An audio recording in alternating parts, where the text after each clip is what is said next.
আওয়ামী লীগকে নিষিদ্ধ করার পরে সরকারি লোকজন একজন হতভম্ব।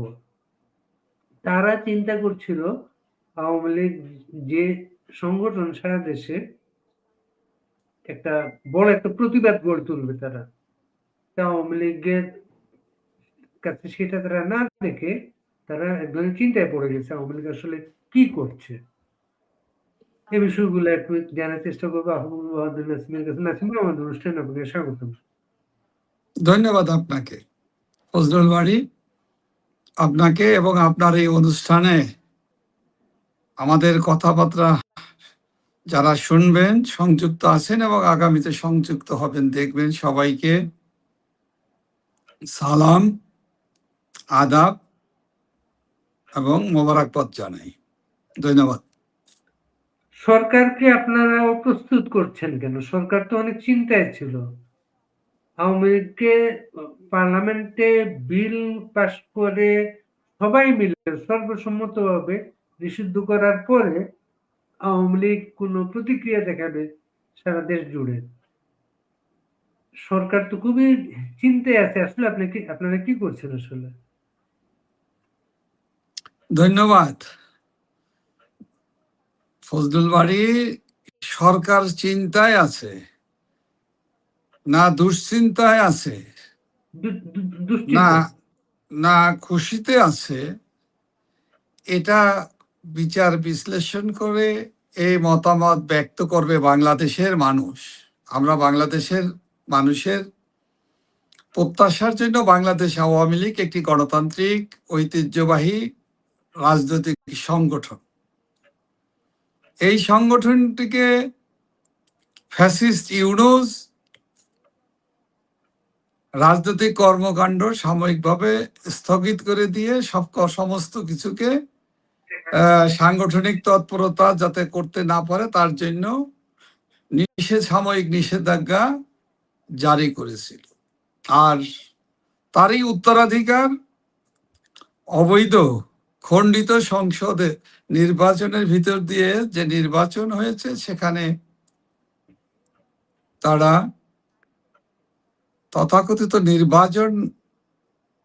নির্বাচিত সংসদ সদস্য হিসেবেই বাংলাদেশের মানুষ মনে করে।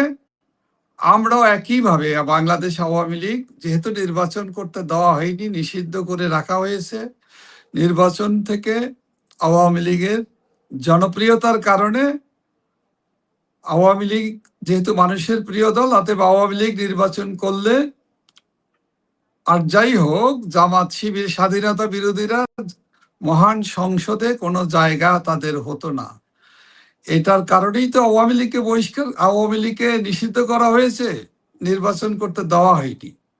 সেই একই ধারাবাহিকতায় এই নির্বাচনের ভিতর দিয়ে যারা নির্বাচিত হয়েছে, এরা তো ভাগ বাটোয়ারার নির্বাচন ছিল।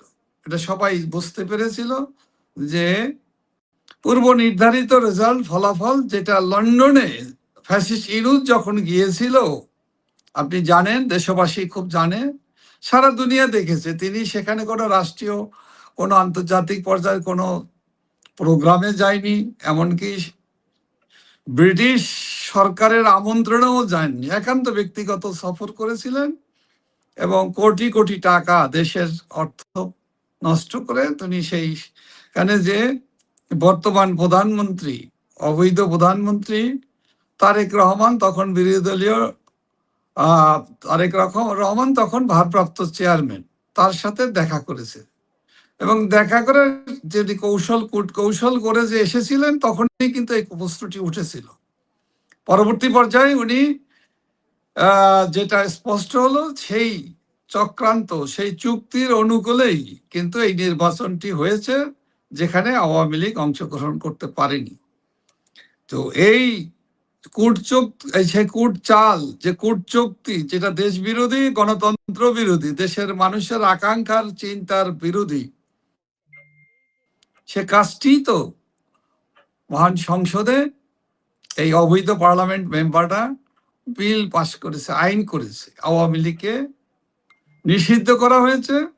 এবং আওয়ামী লীগ যারা করবে, আওয়ামী লীগের পরিচয় যারা দিবে, অথবা আওয়ামী লীগের পক্ষে যারা কথা বলবে, রাজনৈতিক কর্মকাণ্ড অথবা সাংগঠনিক কর্মকাণ্ড করার চেষ্টা চালাবে, তাদেরকে গ্রেপ্তার করে শাস্তির ব্যবস্থা করেছে। তো এটা এমন কিছু না, এই শাস্তি এবং দল বহিষ্কার করা, দল আওয়ামী লীগকে বিচ্ছিন্ন করার এই চক্রান্ত ফ্যাসিস্ট ইউনূস করেছে। 18 মাস তিনি চালিয়েছেন। নিপীড়ন, নির্যাতন, মব সন্ত্রাস, ভায়োলেন্স, গ্রেপ্তার এগুলো চলছে। এই একই ধারাবাহিকতা কিন্তু এখনো চলছে। মানুষের প্রত্যাশা হয়েছিল যে হয়তো একটি স্বাভাবিক একটা জায়গার দিকে আস্তে আস্তে দেশ স্থিতিশীল পর্যায়ে ফিরে আসবে, সেটা হয়নি। এটা না হওয়াটা খুবই স্বাভাবিক হিসাবেই আমার বিবেচনায় আমি বলি, আমি বিশ্বাস মনে করি। কারণটা হলো, আমরা কিন্তু পূর্বেই আমাদের দলের পক্ষ থেকে, আওয়ামী লীগের পক্ষ থেকে বারবার বলা হয়েছে যে জামাত, শিবির, বিএনপি আর এনসিপি, ফ্যাসিস্ট ইউনূস তার দোসররা একই মুদ্রার এপিঠ ওপিঠ। তাদের নীতির ক্ষেত্রে, তাদের উদ্দেশ্য এবং তাদের লক্ষ্যের ক্ষেত্রে তারা এক অভিন্ন এবং একই ধারাবাহিকতার উত্তরাধিকার। ফ্যাসিস্ট ইউনূসের ধারাবাহিকতার উত্তরাধিকার তারেক রহমান, যিনি নিজেই নিজেকে পরাধীন প্রধানমন্ত্রী, পরাধীন মানুষ হিসেবে মানে স্বীকৃতি, নিজেই আত্মস্বীকৃতি দিয়ে আত্মস্বীকৃত বলেছেন, আমি আমার ইচ্ছায় আমি যেতে পারি না, আমার ইচ্ছায় এখন অনেক কিছু করা সম্ভব না। অর্থাৎ কোনো না কোনো গোষ্ঠীর কোনো না কোনো কারো কাছে তাকে পরাধীন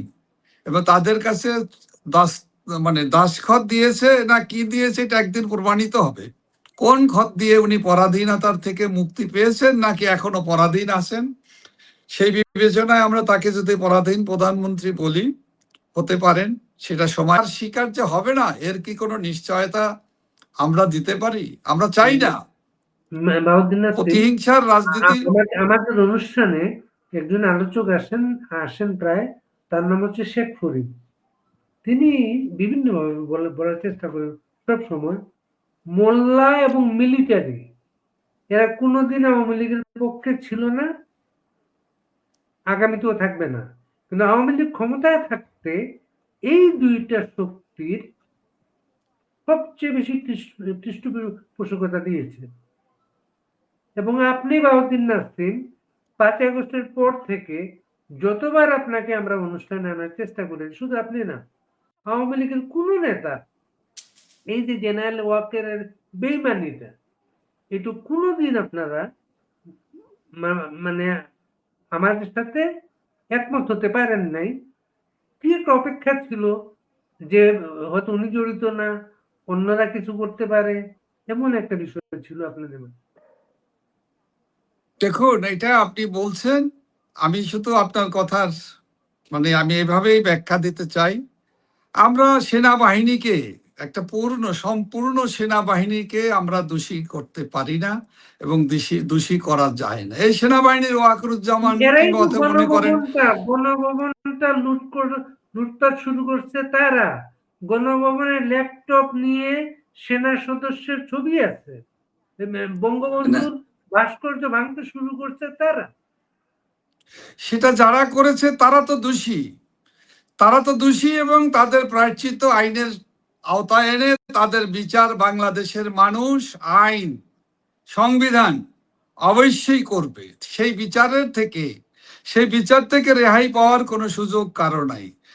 সেটা ওয়াকারুজ্জামানই হোক অথবা সে যেই হোক না কেন, তাকে পেতে হবে। কিন্তু এই জন্য আপনি গোটা সেনাবাহিনীকে, গোটা সশস্ত্র বাহিনীকে দোষী করা যায় না। আমরা ওই জায়গাটাতে আপনাদের সাথে দ্বিমত পোষণ করি, কারণ আমাদের সেনাবাহিনী তো আমাদের বাংলাদেশের স্বাধীনতা, সার্বভৌমত্বের প্রতীক। আমাদের বিচার বিভাগ, সেটা তো বাংলাদেশের সংবিধান এবং বিচারের, আইনের শাসন প্রতিষ্ঠার জন্য, এটা তো আমাদের প্রতিষ্ঠা, আমাদের ইনস্টিটিউশন। আমাদের সংবিধানকে এই দায়িত্ব রক্ষা করার জন্য তাদেরকে এই প্রতিষ্ঠানগুলো তৈরি করেছে বাংলাদেশের গণতান্ত্রিক শক্তি। আমাদের এই প্রতিষ্ঠান, এবং সেই শক্তি তো আমাদের এই কোনো, প্রতিষ্ঠানের একটা অংশ বঙ্গবন্ধুকে হত্যা করলো, তারপর পুরা প্রতিষ্ঠানটি পুরা 21টা বছর তাদেরকে লালন পালন করে গেল।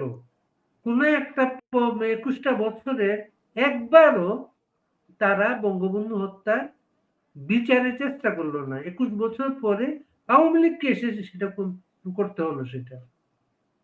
এটার কারণটা কি জানেন? যদি এখানে আইনের শাসন থাকতো, আর একটা হলো যে রাষ্ট্র পরিচালনায় যারা থাকে, যিনি রাষ্ট্রকে 15ই আগস্ট ৭৫ সালের 15ই আগস্টের পর থেকে আপনি ৯৬ সাল পর্যন্ত যে ২১ বছরের কথা বলেছেন, কে ছিল স্বৈর শাসক?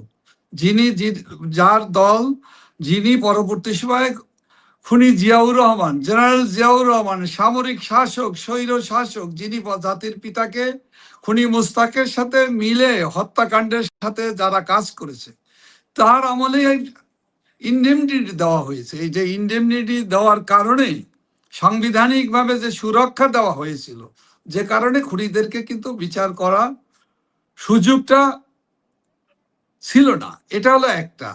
তারপরের বিষয়টি হলো সেনাবাহিনীর তো আর বিচার করার সুযোগ নাই, যেখানে সাংবিধানিকভাবে ইনডেমনিটি দিয়ে খুনিদেরকে রক্ষা কবচ দেওয়া হলো, সেই জায়গায় এই খুনিদেরকে যারা রক্ষা করেছে, যে অগণতান্ত্রিক শক্তি অথবা তথাকথিত গণতান্ত্রিক শক্তির পরিচয়ে স্বৈরচারী সামরিক স্বৈরাচার, তারা যে খুনিদেরকে রক্ষা করেছে, দায়িত্ব তাদেরকে, বিচার তো তারা করবে। বিচার তো তাদের তথাকথিত যে নির্বাচিত পরবর্তী সময়ে গণভোটের নামে রাষ্ট্রীয় ক্ষমতাকে গণতান্ত্রিক করার যে চেষ্টা চালানো হলো, তিনি তো কি? তিনি তো জিয়াউর রহমান। তারই তো উচিত, তিনিই তো সংবিধানকে এই ইনডেমনিটি জারির জন্য তিনি আবার পার্লামেন্টে অনুমোদন করিয়ে নিলেন। তিনি তো ইচ্ছা করলে এটা বাদ দিতে পারতেন, করেন নাই।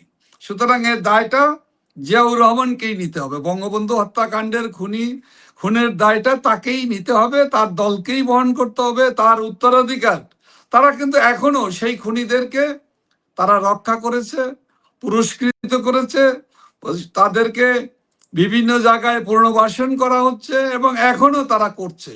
সুতরাং এর দায়টা সেনাবাহিনীর উপরে দেওয়া মনে হয় সমুচিত হবে না, অথবা এটা দায়টা উদরপিণ্ডি বুধুর ঘাড়ে চাপাতে আমরা চাই না। কারণ আমরা বাংলাদেশের গণতান্ত্রিক শক্তি, আমরা দেশপ্রেমিক, একটা আমরা বিষয় ধরেন, দেশপ্রেমিক আওয়ামী লীগকে দল নিষিদ্ধ হিসাবে করাটা, আওয়ামী লীগকে সেনাবাহিনীকে নিষিদ্ধ করাটা আমরা বালতিন আছেন, আওয়ামী লীগকে নিষিদ্ধ করাটা মনে করেন ইয়াহিয়া, আইয়ুব, জিয়া, ইউনুস, তারেক, এরাই কিন্তু আওয়ামী লীগকে নিষিদ্ধ করার সঙ্গে ইতিহাসে থাকবে।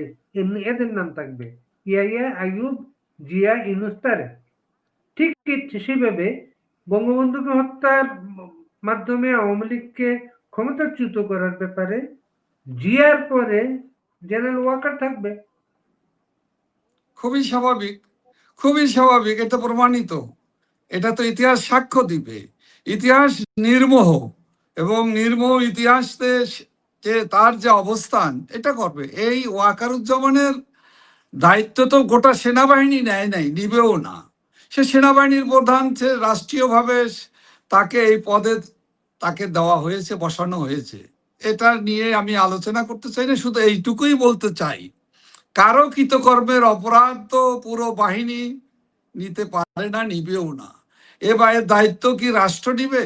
এ তার দায়িত্ব কি প্রতারণা, বাংলাদেশের 18 কোটি তার মানুষ নিবে? প্রতারণার নিবে না। সাক্ষী তো আপনিও, তার প্রতারণার সাক্ষী তো আপনিও। ৪ আগস্ট রাত্রে আপনাদেরকে সব আশ্বস্ত করে এর আগে আপনাদের দলীয় প্রোগ্রামটা উইথড্র করা হয়েছে। দলীয় প্রোগ্রামটা যদি আজকে থাকতো সেই দিনে আওয়ামী লীগে, বাংলাদেশের ইতিহাস হতো অন্যরকম হতে পারতো সেটা।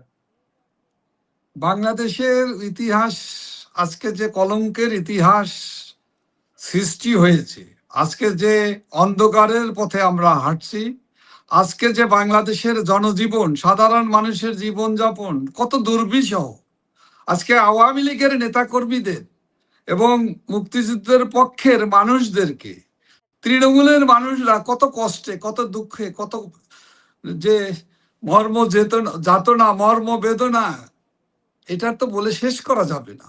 আজকে মানুষের প্রত্যাশার জায়গাটিও কিন্তু খান খান করে দেওয়া হয়েছে। আজকে দেশে তেলের সংকট, জ্বালানির সংকট, গ্যাসের সংকট, বিদ্যুতের সংকট। আজকে দেশে মানুষের চাল ডাল তেলের মতো জিনিস যেগুলো প্রতিদিন দাম বৃদ্ধি পাচ্ছে। আজকে মানুষের কর্মসংস্থান নেই, কলকারখানা বন্ধ হয়ে যাচ্ছে। এক্সপোর্ট ওরিয়েন্টেড যে ইন্ডাস্ট্রি গুলো আছে সেগুলো আজকে লে অফ ঘোষণা করতেছে, কর্মী ছাঁটাই হচ্ছে। লক্ষ লক্ষ, প্রায় 30 লক্ষের উপরে, আগে শুনেছিলাম 22 লক্ষ কর্মী শ্রমজীবী মানুষ বেকার হয়েছে। এটা তো এখন 30 লক্ষের উপরে বেড়ে গিয়েছে। আজকে যেখানে বেকার মানুষের অভাব নাই, সেখানে আরো বেকারত্বের অভিশাপে হাবুডুবু খাচ্ছে মানুষ। এর প্রতিকারের তো কোনো ব্যবস্থা নেই। এর প্রতিকারের জন্য, এর জন্য মানুষকে যে আশান্বিত করা, তার তো কোনো বাস্তব ব্যবস্থা অবৈধ ফ্যাসিস্ট ইউনুসও করেননি, করার চিন্তাও করেননি। এই একই ধারাবাহিকতায় আজকের যে সরকার রাষ্ট্রীয় ক্ষমতায় মসনদে বসে আছেন তারাও করছেন। তারা যদি মানুষের সাথে উপহাস করে, তারা আজকে যে উপহাস করছে, আজকে মানুষের দুঃখ ব্যথা বেদনাকে অনুভবে তারা নিতে পারে না। আজকে তারা এগুলোকে হালকাভাবে নিয়ে তারা স্বাভাবিকভাবে তারা অন্যান্য তারা যে সকল প্রচেষ্টা চালাচ্ছে, যে ধরনের কর্মকাণ্ড করছে, আমি ব্যক্তিগত কারো কর্মকাণ্ড নিয়ে, ব্যক্তিগত জীবনযাপন নিয়ে আলোচনা করতে চাই না, কিন্তু মানুষ আলোচনা করছে, সমালোচনা করছে। সময় এটাই আজকের যুগের, বর্তমান যুগের, কিন্তু এটাই চলে, এটা চলবে। এটা আমি বন্ধ করতে চাইলে আমি যেমন পারি না, আমাকেও যেমন বন্ধ করতে চাইলে আইন দিয়ে আমাকে, আওয়ামী লীগের নেতাকর্মীদেরকে, সারা বাংলাদেশের লক্ষ লক্ষ নেতাকর্মী, কোটি কোটি মানুষ সারা বিশ্বে যেখানেই বাংলাদেশের মানুষ আছে সেখানেই কিন্তু প্রতিবাদ হচ্ছে, সেখানেই কিন্তু সাহসের সাথে আজকে বলছে আমরা আওয়ামী লীগ করি। এই আওয়ামী লীগকে নিষিদ্ধ করার কারণে কিন্তু মানুষ কিন্তু অসহিষ্ণু হয়ে মানুষ কিন্তু প্রতিবাদে ফেটে পড়েছে। এটা কিভাবে সম্ভব? এর নাম কি কোনো গণতান্ত্রিক সরকার? এর নাম কি কোন রাজনৈতিক সরকার? এরা কি বাংলাদেশের মানুষের স্থিতিশীলতা বাংলাদেশের ফিরিয়ে আনতে চায়? এরা কি বাংলাদেশের মানুষের প্রত্যাশা বোঝে না, মানুষের আকাঙ্ক্ষা বোঝে না? এত কিছুর পরও তারা কেন বুঝতে পারে না? এটা তো মানুষের মুখে মুখে প্রশ্ন। তো আমি যেটা বলতে চাচ্ছি, আপনাদের যেসব নেতা কর্মী দেশে, সারা দেশেই তো আপনাদের নেতা কর্মী প্রায় সবাই 5% তো বাইরে আছে, 95% তো দেশে। তারা খুবই নিষ্পেষিত অবস্থায় আছে। তারা আর সহ্য করার মতো অবস্থা তাদের নাই। 2 বছর হয়ে গেছে। 5%ও বলা ঠিক হবে না, আমার মনে হয় 1%ও হবে না। 1% তো অনেক। বাকি সবাই 1% দেশে, বাকি সবাই দেশে তারা 1% তো অনেক। আপনার 6 কোটি যদি আওয়ামী লীগের, তাদের প্রায় সবাই কিন্তু নিঃস্ব আজকে। তাদের আর কোনো সহ্য করার কোনো নাই। যে পরিবারগুলা মামলায় পড়েছে, যে পরিবারগুলা জেলে গেছে, জমি জমা বিক্রি করে জামিনের ব্যবস্থা করতে পারে নাই। একবার জামিন করায় আবার আটক হয়েছে। এই যে নিষ্পেষিত নেতা কর্মীদের সারা দেশে, তাদেরকে কি আশা শোনাবেন আজকে আপনি?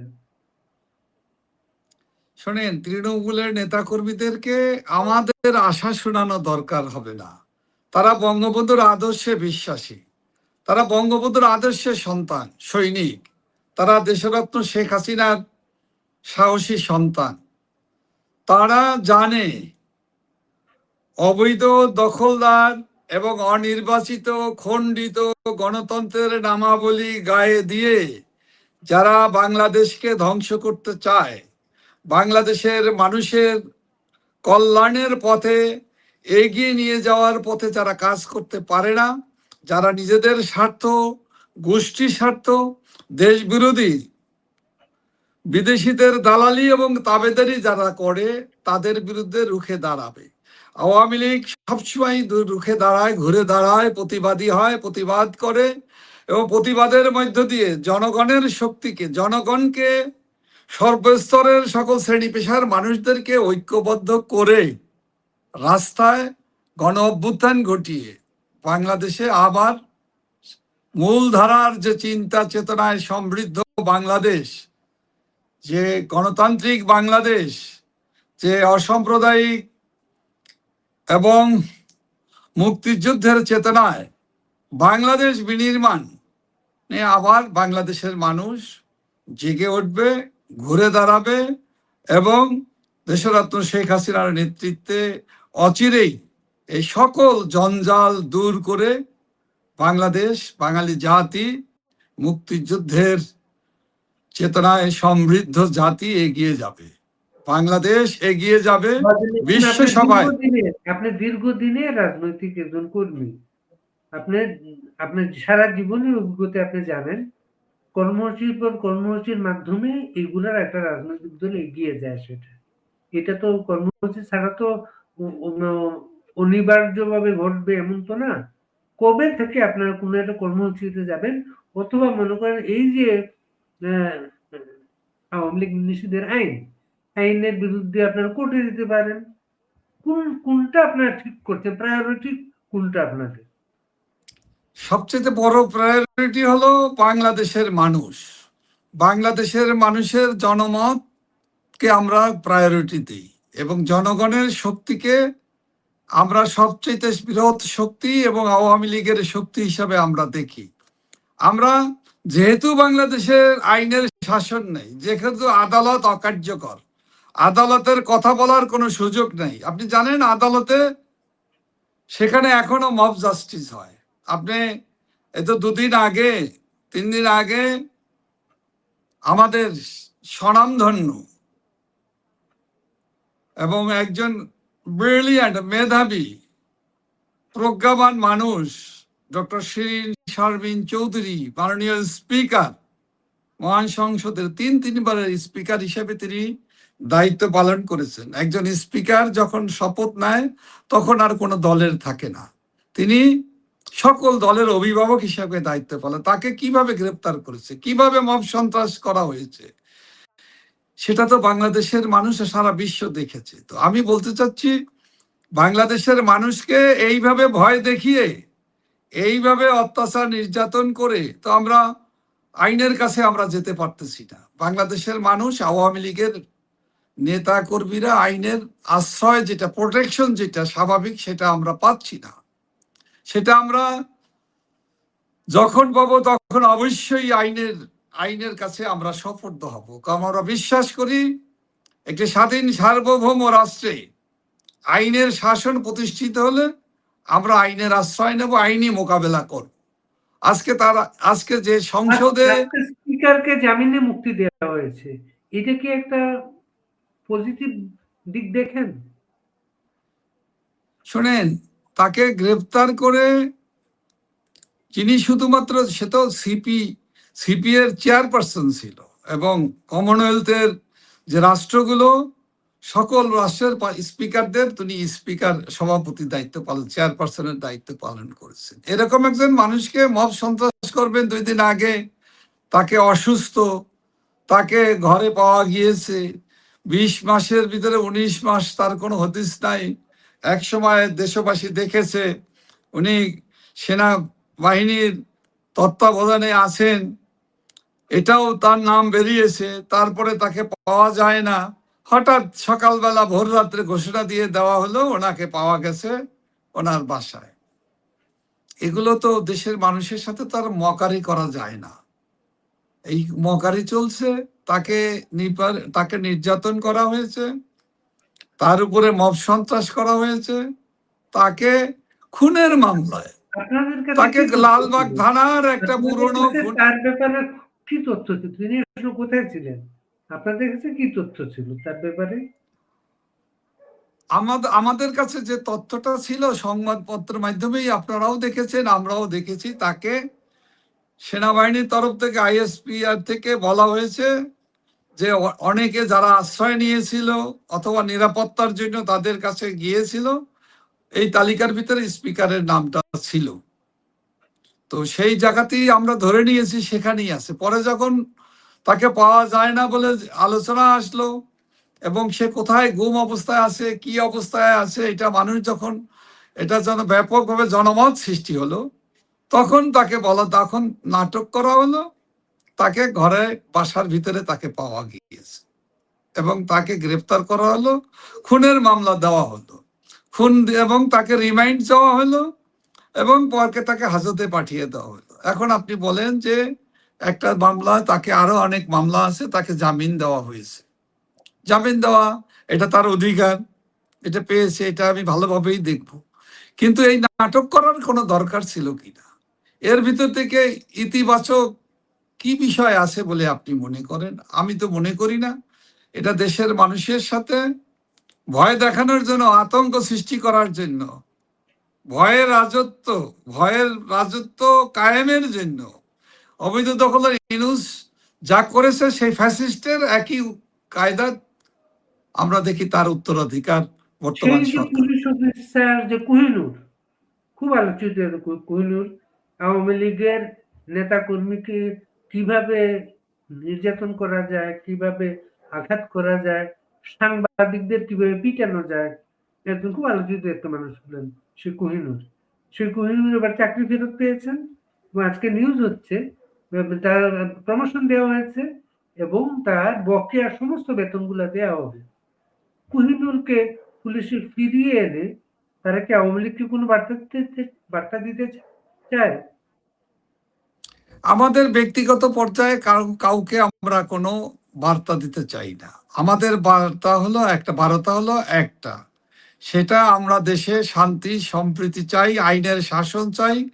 অবৈধ গ্রেপ্তার করে আইসিটি আদালত এবং বিভিন্ন আদালতে আমাদের দলের সভাপতি বঙ্গবন্ধু কন্যা দেশরত্ন শেখ হাসিনা সহ অনেককে ইতিমধ্যে ক্যাঙ্গারু কোর্টের মাধ্যমে উদ্দেশ্য প্রণোদিতভাবে রাজনৈতিক উদ্দেশ্য চরিতার্থ করার জন্য সর্বোচ্চ শাস্তি প্রদান করা হয়েছে, যেটা বাংলাদেশের মানুষ প্রত্যাখ্যান করেছে। আমরা আওয়ামী লীগের পক্ষ থেকেও আমরা এটাকে প্রত্যাখ্যান করেছি এবং আন্তর্জাতিকভাবেও বহু সংগঠন, মানবতাবাদী সংগঠন, হিউম্যান রাইটস ওয়াচ থেকে আরম্ভ করে নানা ধরনের মানবিক অর্গানাইজেশনগুলো, গণতান্ত্রিক প্রতিষ্ঠানগুলো কিন্তু এই আইসিটি আদালতকে প্রত্যাখ্যান করেছে। তাদের শাস্তি প্রক্রিয়াটাকে প্রশ্নবিদ্ধ এবং ত্রুটিযুক্ত এবং উদ্দেশ্য প্রণোদিত ক্যাঙ্গারু কোর্টের সাথে মিলিয়ে দেখেছে। সেই বিবেচনায় এই আদালতের সমস্ত কার্যক্রম বাতিল করা, বন্ধ করা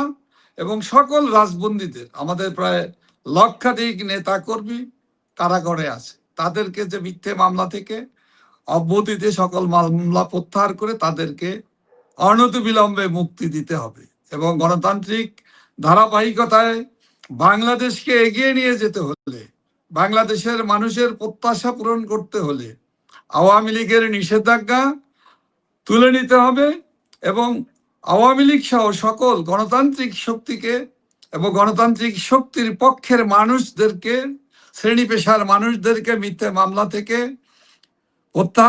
মামলা প্রত্যাহার করে মুক্তি দিতে হবে এবং বাংলাদেশকে এগিয়ে চলার পথে আমি মনে করি সবাইকে, যারা প্রগতিশীল, যারা দেশকে ভালোবাসে, দেশপ্রেমিক, যারা গণতান্ত্রিক, তাদেরকে সাথে নিয়ে ঐক্যবদ্ধভাবে দেশকে গড়ে তুলতে হবে। আওয়ামী লীগ সভানেত্রী শেখ হাসিনা একটা ঘোষণা ছিল কিছুদিন আগে, আওয়ামী লীগ সব ধরনের নির্বাচনে অংশগ্রহণ করবে, স্থানীয় সরকার নির্বাচনে অংশগ্রহণ করবে। এখানে একজন কবির আহসান, তিনি আপনার লিখেছেন, নাসিম ভাই পারলে সাপোর্ট করেন যারা স্থানীয় নির্বাচনে অংশগ্রহণ করতে চায় তাদের এবং যাদের ক্লিন ইমেজ তরুণ প্রজন্মের মুজিব সৈনিকদের, যারা দলকে তৃণমূল পর্যায়ে শক্তিশালী করতে চায় তাদেরকে নির্বাচনের জন্য কাজে লাগান। অবশ্যই খুবই চমৎকার প্রশ্ন উত্থাপন করেছে এবং তার সাথে আমি ব্যক্তিগতভাবে সম্পূর্ণ একমত এবং বাংলাদেশ আওয়ামী লীগের পক্ষ থেকে এই কথাটি কিন্তু বঙ্গবন্ধু কন্যা আমাদের নেত্রী, উনি কিন্তু বলেছেন সকল স্থানীয় সরকার নির্বাচনে সকল আইনজীবী আদালত পাড়ায় যে বার অ্যাসোসিয়েশন গুলি আছে, এমনকি সুপ্রিম কোর্ট বার অ্যাসোসিয়েশনে আমরা নির্বাচন করার জন্য তিনি নির্দেশ দিয়েছেন।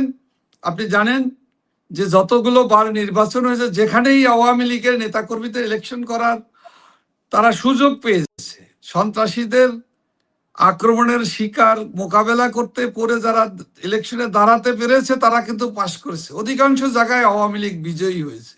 কিন্তু দেখেন, লজ্জাস্কর হলো, দুঃখজনক বিষয় হলো, ঢাকা কোর্ট, যেখানে বাংলাদেশের সবচেয়ে বড় বার অ্যাসোসিয়েশন, যেটাকে বলা হয় এশিয়ার তথা দক্ষিণ পূর্ব এশিয়ার সর্ববৃহত্তম বার, সেখানে কিন্তু নির্দলীয় পরিচয় দিয়েও আমাদের লোকেরা, আইনজীবীরা সে আদালতে ইলেকশনের মনোনয়ন পত্র কিনতে যে তারা কিন্তু মবের শিকার হয়েছে। তাদেরকে ভয় দেখানো হয়েছে, তাদেরকে ভয় দেখানো হয়েছে বিভিন্নভাবে, তাদেরকে মব সন্ত্রাসের হুমকি দেওয়া হয়েছে, মামলা দিয়ে আবার গ্রেফতার করা হবে এবং মনোনয়ন পত্র তাদেরকে দেওয়া হয়নি। এটা কিন্তু একজন ভোটারের অধিকার। উনি কিন্তু আওয়ামী লীগের পরিচয়ে ফর্ম আনতে যায়নি। এত বড় একটা বার অ্যাসোসিয়েশন, যেটা সারা বাংলাদেশের মানুষ, আইন অঙ্গনের মানুষ সহ সাধারণ মানুষরা, বিচার প্রার্থীরা এই আদালতে কি হয় তা দেখে অনুসরণ করে। সেই অনুসরণ করা যে আদালত ঢাকা বারে কোনো মানুষদেরকে দাঁড় করা, যারাই দাঁড়াতে গিয়েছে, ফর্ম কিনতে গিয়েছে, যারা প্রকাশ্যে আওয়ামী লীগ করে না, আওয়ামী লীগের কোনো পদে নাই, এরাই গিয়েছে, তাদেরকে দাঁড়াতে দেওয়া হয় নাই, ফর্ম বিক্রি করতে করে নাই, দেয় তো নেই, উপরন্তু তাদেরকে হুমকি দিয়েছে, ভয় দেখিয়েছে, মামলায় নেওয়া হবে। এবং আমার কাছে খবর আছে, অনেকে বলেছে ভয়ে তারা এখন তটস্থ, যারা গিয়েছিল ফর্ম আনার জন্য, ইলেকশন করার জন্য, তাদেরকে বলা হচ্ছে এবং তাদের হুমকি দেওয়া হচ্ছে, তাদেরকে গ্রেপ্তার করা হবে, খুনের মামলায় দেওয়া হবে। একবার আমাদের এই আইনজীবীদের 100-র উপরে আইনজীবীদেরকে গ্রেপ্তার করা হয়েছে 2 মাস করে, তারা কারাগারে মিথ্যে মামলায় তারা কারা নির্যাতিত হয়েছেন, মব সন্ত্রাসের শিকার হয়েছেন। তাদের মতো আবারও এই আইনজীবীদেরকে করা হবে। এটা কোন বিচার? এই তো দেশের অবস্থা। তো আমরা চাই সব জায়গাতে আমাদের দলের নেতাকর্মীরা এবং আমাদের সমর্থকরা, ক্লিন ইমেজের যারা জনপ্রিয়, যারা সৎ, যারা সাহসী, যারা বঙ্গবন্ধুর আদর্শের